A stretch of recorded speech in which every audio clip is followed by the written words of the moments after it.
चाटी खेत में धारा गईले खेत में, चुमा चाटी खेत में धारा गईले खेत में। नाम बता दिहलस दू चार बेट में, छौरा नाम कहे छोटू छौरी नाम कहे छोटी। रहे सरपंच के बेटा और के रहे औरी मुखिया के बेटी, रहे सरपंच के बेटा औरी मुखिया के बेटी।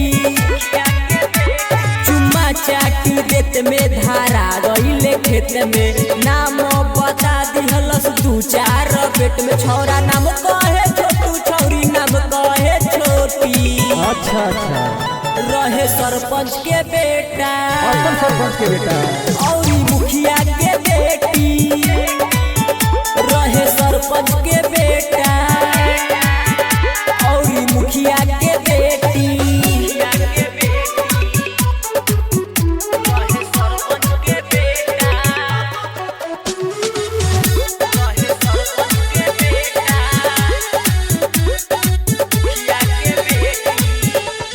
हम न मानत रही हम न जानत रही, ऐसा न खेला ई करत होई।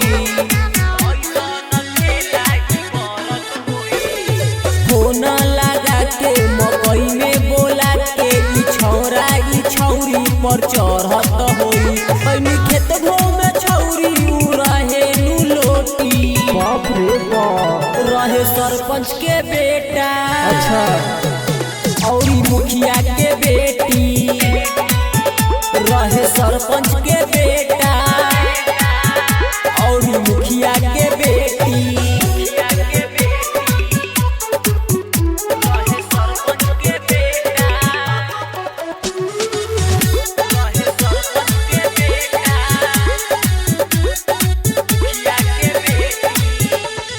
शुभम सफारी हो देख ले बार, निशु रंजन हो चिन्ह ले बारे।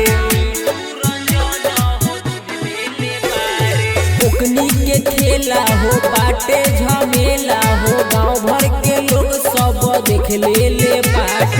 नाम कहे छोटू छौरी नाम कहे छोटी, बहुत गरज हो जाएगी। रहे सरपंच के बेटा औरी मुखिया के बेटी, रहे सरपंच के बेटा औरी मुखिया के बेटी।